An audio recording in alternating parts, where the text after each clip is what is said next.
आपके लिए एक स्कूटर से कहीं ज्यादा है। ये सफर है आपकी सफलता का। देखिए, ये हम सफर के साथ का सफर है, इसीलिए हमने बनाया ये नया जुपिटर, जो है हर स्कूटर से ज्यादा। टीवीएस जुपिटर, ज्यादा का फायदा।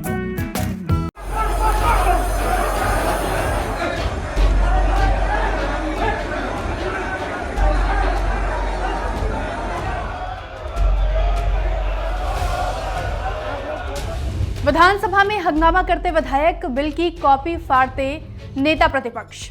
विधानसभा अध्यक्ष की कुर्सी को घेरे खड़े तेजस्वी, तेज प्रताप और विधानसभा के कक्ष से माननीयों को घसीटते पीटते ले जा रहा प्रशासन। बीते कुछ दिनों में बिहार की कुछ ऐसी ही तस्वीरें देश दुनिया के सामने पेश हुई है।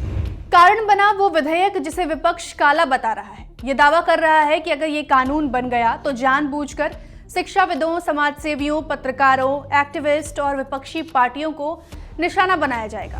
तो इस वीडियो में हम यही बात करने वाले हैं कि आखिर ये बिहार विशेष सशस्त्र पुलिस विधेयक 2021 है क्या, विधेयक के किन प्रावधानों से विपक्ष को ऐतराज है और जिन प्रावधानों पर विपक्ष ऐतराज जता रहा है वो प्रावधान क्या ऐसे हैं कि उस पर ऐतराज जताया जा सकता है। सब कुछ आपको विस्तार से समझाएंगे, इतने विस्तार से कि आपको कहीं पढ़ने लिखने की दोबारा जरूरत नहीं पड़ेगी, इसलिए पूरा वीडियो जरूर देखिएगा।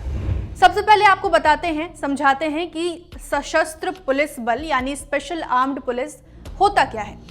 आसान शब्दों में आपको समझाएं तो सशस्त्र पुलिस बल वो पुलिस बल है जो केंद्र और राज्य स्तर पर कानून का राज स्थापित करने के लिए कानून की धाराओं का इस्तेमाल करने की जगह ताकत का इस्तेमाल करती है, आर्म्स का इस्तेमाल करती है। हमारे देश में दो तरह के आर्म्ड पुलिस फोर्स यानी सशस्त्र पुलिस बल काम करते हैं, एक केंद्र के स्तर पर और दूसरा राज्य के स्तर पर। केंद्र के स्तर पर काम करने वाले सशस्त्र पुलिस बल को CAPF यानी सेंट्रल आर्म्ड पुलिस फोर्सेस, केंद्रीय सशस्त्र पुलिस बल कहते हैं। वहीं राज्य के स्तर पर काम करने वाले सशस्त्र पुलिस विधेयक को SAPF, state armed police force के नाम से जाना जाता है। केंद्रीय सशस्त्र पुलिस बलों में CRPF, ITBP, CISB, SSB और BSF शामिल है। वहीं जब भी किसी प्रदेश की लॉ एंड ऑर्डर की स्थिति खराब होती है तब आर्म्स एक्सपर्ट सशस्त्र पुलिस बलों की जरूरत पड़ती है।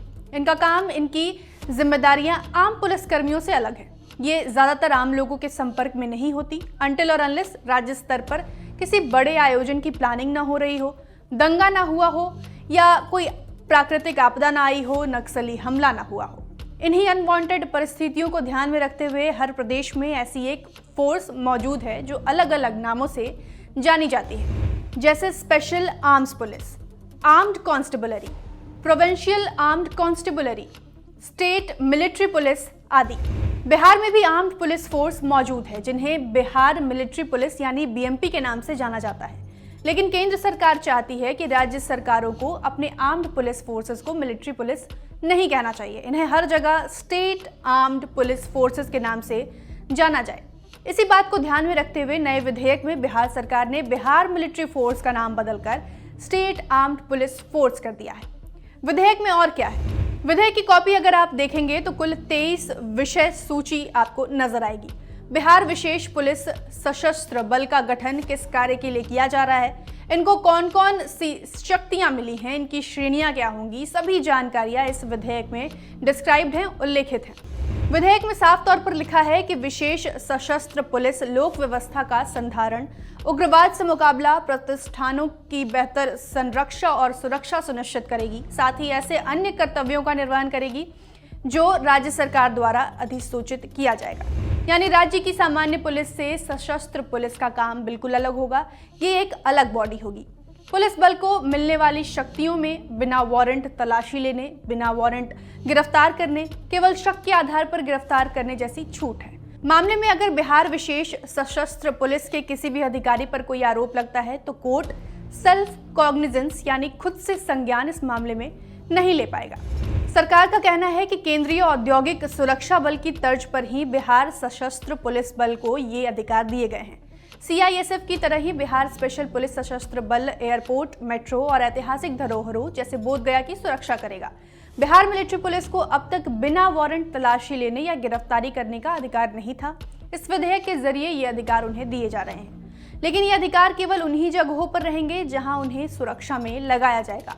अब तक राज्य की ऐतिहासिक धरोहरों के साथ ही एयरपोर्ट, औद्योगिक क्षेत्रों की सुरक्षा में बिहार मिलिट्री पुलिस के साथ ही बड़ी मात्रा में सीआईएसएफ की तैनाती होती आई है। साल 2010 में राज्य में सीआईएसएफ की 23 कंपनियां थीं, जो बीते 10 सालों में बढ़कर 45 हो गई हैं। इनका खर्च राज्य सरकार को ही उठाना पड़ता है। ऐसे में राज्य सरकार अगर अपने ही मिलिट्री पुलिस को सीआईएसएफ जितनी शक्तियां दे देता है तो सरकार को ज्यादा पैसे नहीं खर्च करने पड़ेंगे और युवाओं के लिए रोजगार का एक नया रास्ता भी खुलेगा। राज्य सरकार का कहना है कि बिहार की सीमाएं 3 राज्यों के अलावा नेपाल के साथ भी लगती है, इसलिए यहाँ एक सशस्त्र पुलिस बल की जरूरत है। कानून बनने के बाद नए तरीके से सशस्त्र पुलिस बलों की नई ट्रेनिंग होगी। पहले इन्हें केवल आर्म्स की ट्रेनिंग दी जाती थी, लेकिन मुख्यमंत्री का कहना है कि अब इन्हें कानून की ट्रेनिंग भी दी जाएगी। लेकिन विपक्ष पहले दिन से इस विधेयक का विरोध कर रहा है। विपक्ष ने विधेयक में बिहार विशेष सशस्त्र पुलिस को दी गई शक्तियों पर ऐतराज जताया है। दावा किया जा रहा है कि अगर ये विधेयक दोनों ही सदनों में पास हो गया और कानून बन गया तो राज्य में पुलिस किसी को भी बिना वारंट गिरफ्तार कर सकती है, तलाशी ले सकती है। राज्य में पुलिस का गुंडा राज आ जाएगा। तेजस्वी यादव ने मंगलवार को बाकायदा प्रेस कॉन्फ्रेंस करके कुछ सवाल उठाए, जैसे कि सीआरपीसी यानी दंड प्रक्रिया संहिता 41 में पुलिस को पहले से ही विशेष परिस्थिति में बिना वारंट तलाशी लेने और गिरफ्तार करने की छूट दी गई है, तो अलग से विशेष सशस्त्र पुलिस बल जो है उसे क्यों ये छूट दी गई? तेजस्वी के इस सवाल का जवाब देते हुए सत्ता पक्ष के लोगों ने भी यही सवाल उनसे दोहराया है। सत्ता पक्ष के लोगों ने पूछा है कि जब आम पुलिस को भी सीआरपीसी में ऐसी शक्तियां मिली हैं तो विशेष सशस्त्र पुलिस बल को देने से लोकतंत्र खतरे में कैसे आ जाएगा? विपक्ष ने विधेयक के जिस दूसरे प्रावधान पर सवाल उठाया है वो ये कि बिहार विशेष सशस्त्र पुलिस के किसी भी अधिकारी पर कोई आरोप लगता है तो कोर्ट सेल्फ कॉग्निजेंस यानी खुद से संज्ञान नहीं ले पाएगा।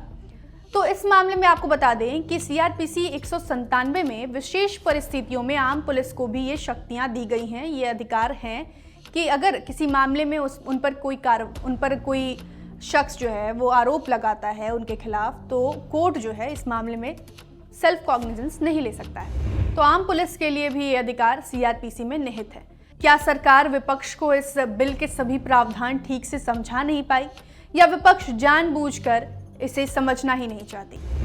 आपको ये वीडियो कैसा लगा हमें ज़रूर बताइएगा। हमारा रिसर्च कैसा लगा, अब विधेयक आपको पूरी तरीके से समझ में आया या नहीं, ये आप कमेंट बॉक्स में बताइएगा। इसके साथ ही विधेयक से जुड़ा आपका कोई सवाल हो तो वो भी आप पूछ सकते हैं, हम बिल्कुल जवाब देने की कोशिश करेंगे।